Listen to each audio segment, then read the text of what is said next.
Hello students, welcome to Shiny Max. 8ஆம் வகுப்பு பயிற்சி 3.7ல் 5வது கொஸ்டின் பார்க்கலாம்.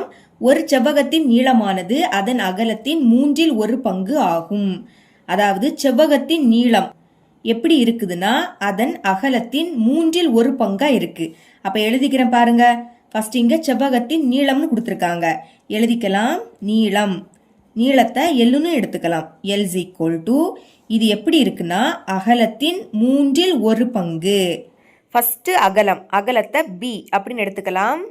1/3 இதை எப்படி எழுதலாம்னா 1/3னா 3 கீழே எழுதணும், 1 மேலே எழுதணும். இதுதான் 1/3. இனி சென்டர்ல பெருக்கல்னு போட்டுக்கலாம். இப்ப பெருக்குங்க. 1ஐயும் பியையும் பெருக்குனா பி.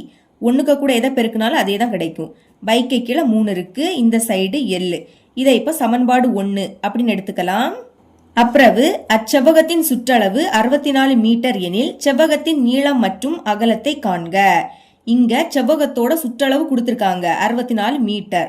நம்ம என்ன கண்டுபிடிக்கணும்னா செவ்வகத்தோட நீளம்னா எல் மற்றும் அகலம்னா பி. இதோட மதிப்பை கண்டுபிடிக்க போறோம். கொஸ்டின்ல தந்திருக்கதை எடுத்து எழுதிக்கலாம். செவ்வகத்தின் சுற்றளவு 64 மீட்டர்னு கொடுத்திருக்காங்க. அதை தான் எடுத்து எழுதியிருக்கேன். செவ்வகத்தின் சுற்றளவு = 64 மீட்டர். இனி செவ்வகத்தின் சுற்றளவு இதோட ஃபார்முலாவை எடுத்து எழுதிக்கலாம். செவ்வகத்தின் சுற்றளவு இதோட ஃபார்முலா 2 × L + B சமம் அந்த சைடு 64 மீட்டரை லாஸ்ட் எழுதிக்கலாம். இனி இங்க 2 இருக்கு. எல் இப்போதைக்கு எல்லோட மதிப்பு என்னது B/3. அப்ப எல்லுக்கு பதில் B/3 எழுதிக்கலாம். பிளஸ் இங்கேயும் B இருக்கு சமம் அந்த சைடு 64. இனி நெக்ஸ்ட் ஸ்டெப்ல இந்த 2 அந்த சைடு கொண்டு போறேன். அப்போ பிராக்கெட்டுக்குள்ள இருக்கக்கூடிய இதை மட்டும் சால்வ் பண்ணலாம். பைக்கு கீழே எதுவும் இல்லாட்டா 1 இருக்குன்னு அர்த்தம். இப்ப குறுக்கு பெருக்கல் பெருக்குங்க. 1ஐயும் இந்த பியையும் பெருக்கணும்.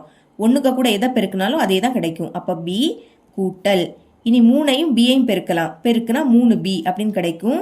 இப்ப கீழே உள்ளது பெருக்குங்க. 3 3 சமம் இங்க 64 இருக்கு. 2 பெருக்கல்ல இருக்கு, அங்க போச்சுன்னா வகுத்தல மாறும். அப்ப பைக்கு கீழே இந்த 2 எடுத்து எழுதிக்கலாம். இனி கேன்சல் பண்ணுங்க. O 2 2, 3 2 6, E 2 4. 2ஐயும் 2ஆ வாய்ப்படி கேன்சல் பண்ணியிருக்கேன். இதுக்கு மேல கேன்சல் பண்ண முடியாது. அப்ப மேல பாக்கி 32 இருக்கு. கீழே 1னா எழுதிக்காண்டாம். இப்ப இதை கூட்டுங்க. பிக்கு முன்னாடி எதுவும் இல்லாட்டா 1 இருக்குன்னு அர்த்தம். நம்பரை கூட்டலாம். 1ஐயும் 3ஐயும் கூட்டினா 4. அடுத்து 2லயும் பி இருக்கு. அப்ப பி எடுத்து எழுதிருங்க. இனி இந்த 3 இங்க வகுத்தல்ல இருக்கு. பைக்கு கீழே இருந்தாலே வகுத்தல் தான் அர்த்தம். அந்த பக்கம் போச்சுன்னா பெருக்கலா மாறும். அப்ப பெருக்கல் போட்டுக்கிட்டு இந்த 3 எடுத்து எழுதிக்கலாம். நெக்ஸ்ட் ஸ்டெப்ல நம்ம இங்க பி தானே கண்டுபிடிக்கிறோம். அப்ப பியை மட்டும் இங்க வச்சுக்கோங்க. இங்க 32 பெருக்கல் 3 இருக்கு. அடுத்து 4 இங்க பெருக்கல்ல இருக்கு, அங்க போச்சுன்னா வகுத்தலா மாறும். அப்ப பைக்கு கீழே அந்த 4 எடுத்து எழுதிக்கலாம்.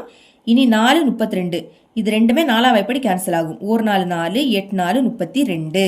இதுக்கு மேல கேன்சல் பண்ண முடியாது. அப்ப பெருக்கிடலாம். 8ஐயும் 3ஐயும் பெருக்குனா 24.